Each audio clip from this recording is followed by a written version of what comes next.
Esra pasal 6. Sesudah itu atas perintah Raja Darius, diadakanlah penyelidikan di perbendaharaan di Babel, di tempat naskah-naskah disimpan.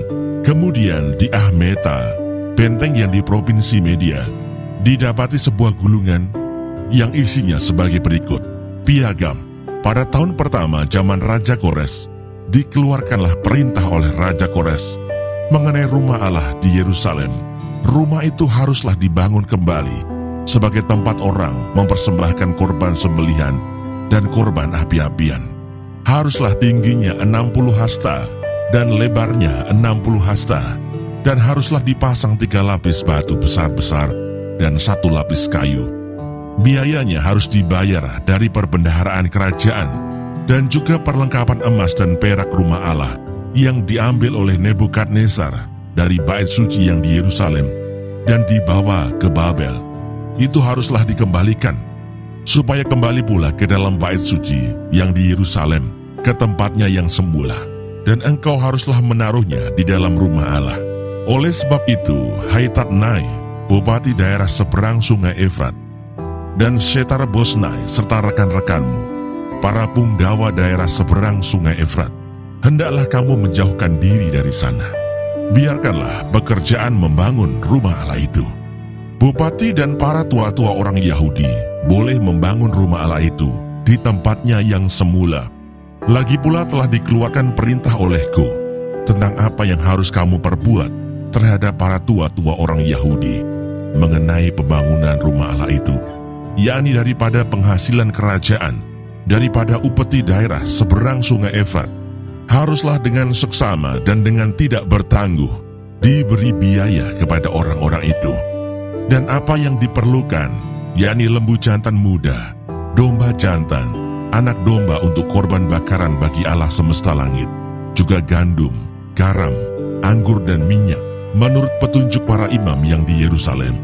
Semuanya itu harus diberikan kepada mereka hari demi hari tanpa kelalaian, supaya mereka selalu mempersembahkan korban yang menyenangkan kepada Allah semesta langit dan mendoakan raja serta anak-anaknya.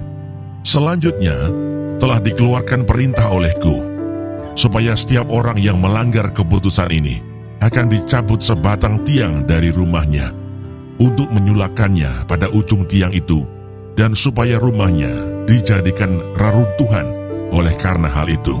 Maka Allah yang sudah membuat namanya diam di sana, biarlah ia merobohkan setiap raja dan setiap bangsa yang mengacungkan tangan untuk melanggar keputusan ini, dan membinasakan rumah Allah yang di Yerusalem itu. Aku Darius yang mengeluarkan perintah ini. Hendaklah itu dilakukan dengan seksama.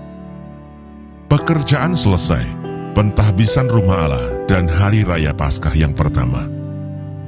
Kemudian Tatnai, bupati daerah sebelah barat sungai Efrat, Setar-Bosnai, dan rekan-rekan mereka berbuat dengan seksama menurut apa yang diperintahkan Raja Darius. Para tua-tua orang Yahudi melanjutkan pembangunan itu dengan lancar, digerakkan oleh nubuat Nabi Hagai dan Nabi Zakaria bin Iddo.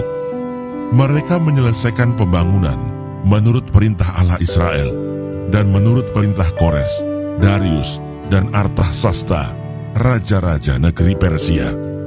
Maka selesailah rumah itu pada hari yang ketiga bulan Adar, yakni pada tahun yang ke-6 zaman pemerintahan Raja Darius. Maka orang Israel, para imam, orang-orang Lewi, dan orang-orang lain yang pulang dari pembuangan merayakan pentahbisan rumah Allah ini dengan sukaria. Untuk pentahbisan rumah Allah ini, mereka mempersembahkan lembu jantan 100 ekor, domba jantan 200 ekor, dan anak domba 400 ekor.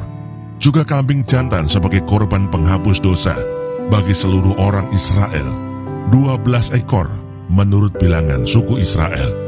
Mereka juga menempatkan para imam, para golongan-golongannya, dan orang-orang Lewi pada rombongan-rombongannya untuk melakukan ibadah kepada Allah yang diam di Yerusalem, sesuai dengan yang ada tertulis dalam kitab Musa.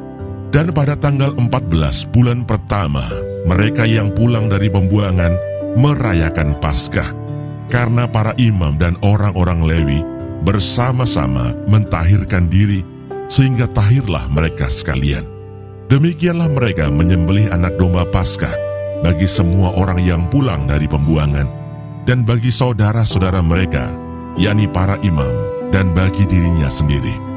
Orang-orang Israel yang pulang dari pembuangan memakannya, dan demikian juga setiap orang yang memisahkan diri dari kenajisan bangsa-bangsa negeri itu, lalu menggabungkan diri kepada mereka untuk berbakti kepada Tuhan Allah Israel.